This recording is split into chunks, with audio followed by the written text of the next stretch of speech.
Bonjour à tous, aujourd'hui je vais vous parler de l'ESP32 avec MicroPython. Alors déjà la première chose à faire, c'est récupérer le firmware pour pouvoir travailler en MicroPython.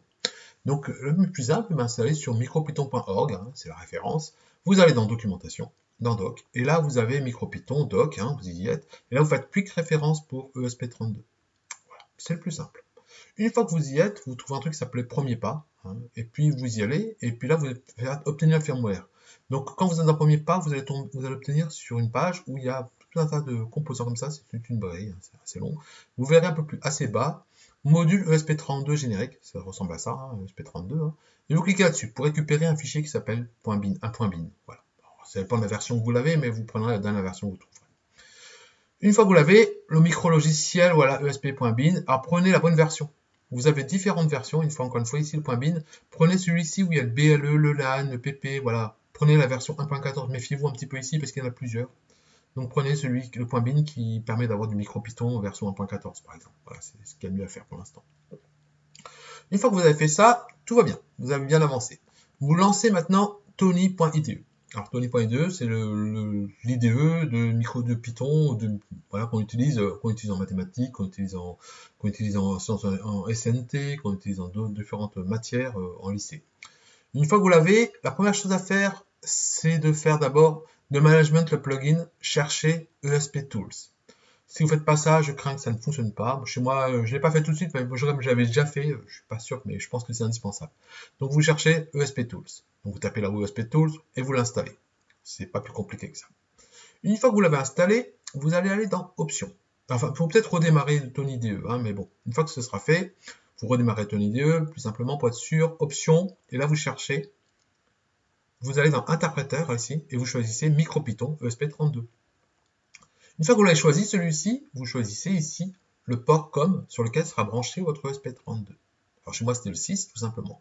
Ensuite, il faut installer MicroPython sur la carte. D'accord? Alors, il y a plusieurs solutions, mais moi, je trouve une toute simple. Alors, je ne sais pas si ça marchera toujours, j'espère pour tout aussi. C'est d'aller ici dans Installer Update Firmware. Tout simplement.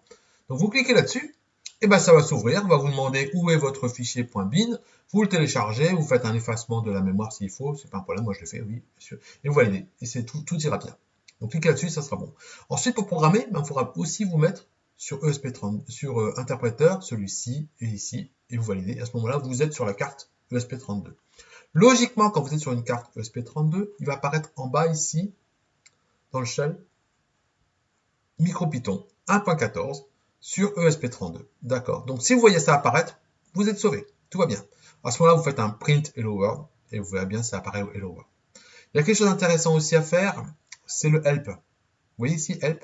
Quand je clique sur Help, il me donne un certain nombre d'informations. Donc voilà, il vous donne tout un tas de petites informations qui sont très sympas, il y en a beaucoup. Vous verrez par exemple, pour les proches, il faut faire pin. Voilà, il vous explique comment faire, value. Voilà, il vous explique la manière de faire. Tout est indiqué. Pour les 2C, comment on fait pour faire les 2C? C'est assez indiqué.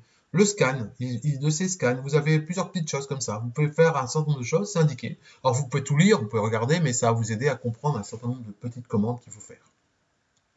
Donc ça, c'est important aussi, faites-le, c'est la première voie. Maintenant, pour démarrer. Alors, je vous ai fait quelques programmes simples pour démarrer, pour voir ce qui se passe.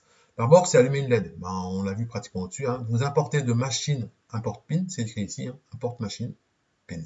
Donc là, vous faites form machine import pin, et la LED, je l'ai mis sur la... Alors, chez moi, c'est sur une broche 2, donc c'est la broche 2, je l'ai mis en sortie, et ensuite, là, j'ai mis value à 1.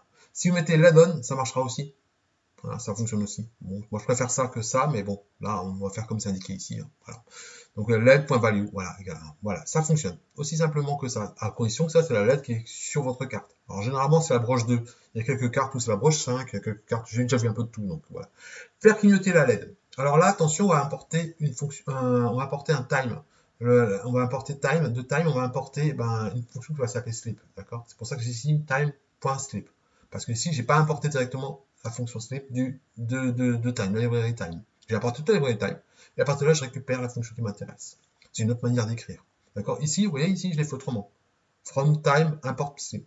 Et donc ici, je dis directement sleep. C'est pour ça que j'ai mis les deux fonctions d'ailleurs. Vous voyez ici, il n'y a pas marqué time.sleep, juste time, c'est juste sleep. Ici, j'ai mis les deux parce que j'ai pas importé juste la librairie sleep, j'ai apporté l'ensemble. D'accord? C'est comme ça qu'il faut voir les choses. Alors faisons celui-ci, donc qu'est-ce que je fais? Ben, j'ai mis la LED en 25, ça c'est étonnant, ça va être en 2, c'est un reste d'une autre carte, c'est pas grave. Ensuite, j'ai mis 14, ouais, ce bouton doit être en 14 chez moi, il n'y a pas de souci. Et là, qu'est-ce que je fais? Ben, je fais aussi le bouton, je fais basculer le bouton, donc en fonction de l'état du bouton, j'inverse l'état de ma LED. D'accord? Alors là, il n'y a pas la fonction toggle comme sur d'autres fonctions. Il faut prendre la valeur et dire c'est pas l'état, c'est l'inverse de l'état précédent. D'accord? Et après, j'attends. Voilà. Pensez quelque chose de très important, surtout pour les débutants, l'indentation. C'est des tabulations et pas des espaces. Ici, c'est pas des espaces. Hein. C'est bien des tabulations que j'ai mis en place. D'accord? Clignoter la LED.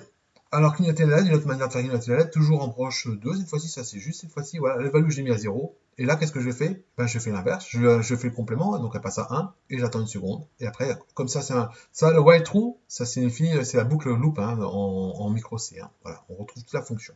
Voilà, ça fonctionne très très très bien aussi. Ensuite, je vous ai mis un PWM. Alors, un PWM, donc ici sur la broche 2, toujours, ça marche très bien, on l'a dit, puisque c'était la lettre qui est dessus. Fréquence 1000 Hz, et là j'ai fait un rapport cyclique. Donc un rapport cyclique qui va de 0 à 1023, c'est un 10 bits. Voilà, c'est bon, voilà. Et donc j'ai fait rapport cyclique avec un temps assez court. Hein. Et donc ça va augmenter la luminosité à partir de 0 jusqu'à 1023 avec des pas de 1. Si c'est pas indiqué, c'est que c'est ça. Regardez dans l'autre sens. Quand je décrémente, j'ai bien tout indiqué. Je pars de 1023, je vais jusqu'à 0 et je fais un pas de moins 1. Voilà.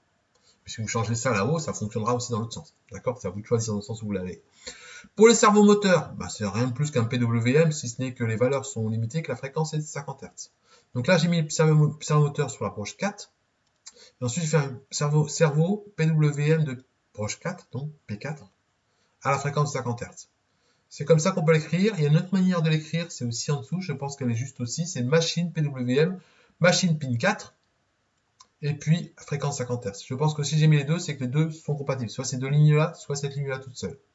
À partir de là, je fais, comme j'ai créé un objet qui s'appelle cerveau, un cerveau du rapport cyclique de mon rapport cyclique ici. Donc le rapport cyclique du cerveau, ça sera la valeur qui est indiquée là-haut. 50 et 100, ça correspond à des valeurs qui correspondaient à faire fonctionner mon moteur. Alors, je ne sais plus combien d'angles. Hein, donc c'est pas forcément, on pourra l'adapter en fonction de votre cerveau moteur et de l'angle que vous voulez obtenir. Augmenter la LED en fonction d'une entrée analogique, c'est de l'ADC du coup. L'ADC, je l'ai mis sur la broche 34. Donc je suppose que ça devait marcher assez bon à ce moment-là. On a mis une atténuation. Alors pourquoi ça c'est indiqué? Parce qu'on travaille sur une échelle de 3,3 volts. Moi je travaille entre 0 et 3,3 volts. Voilà, j'avais mis un joystick, hein, un petit joystick, un petit potentiomètre. Hein. Et donc après là, la LED est toujours sur la pin 2. Ensuite, qu'est-ce que j'ai fait? J'ai fait varier ma LED avec une fréquence, avec le PWM de 1000 Hz. D'accord? Donc là, le variateur prend un PWM de la broche 2 avec une fréquence de 1000 Hz. Et puis je vais changer le rapport cyclique en fonction de la valeur du potentiomètre. Voilà. C'est aussi simple que ça. Petit détail important, quand vous sauvegardez, vous pouvez sauvegarder sur votre ordinateur, sauvegarder sur le MicroPython. Donc, quand vous sauvegardez sur le MicroPython, si vous voulez que votre programme, vous l'appelez comme vous voulez, ça marchera de toute façon, mais le jour où vous voulez que votre programme soit autonome, à ce moment-là, il faudra mettre un main.py, il faudra le sauvegarder en tant que programme principal. Voilà. Et puis, vous avez quelques fonctions. Pensez à CTRL-C au cas s'il y a des soucis pour arrêter votre système. Voilà, je l'ai mis. La labelting, là, voilà. Elle est sur la broche 2 chez moi. La labelting, je l'ai appelée ici. L'ADC, chez moi, elle était ici. Donc, c'était la broche bien 34 qu'on voit ici. Voilà, j'ai mis ma carte que j'utilisais. Donc, c'était une ESP Dev Kit V1, un truc comme ça. Enfin, un truc de base. Hein, rien d'extraordinaire comme carte. Voilà. J'ai fini pour faire du Python sur ESP32, en tout cas pour l'initiation à Python ESP32. Par la suite, je vous montrerai d'autres types de programmes.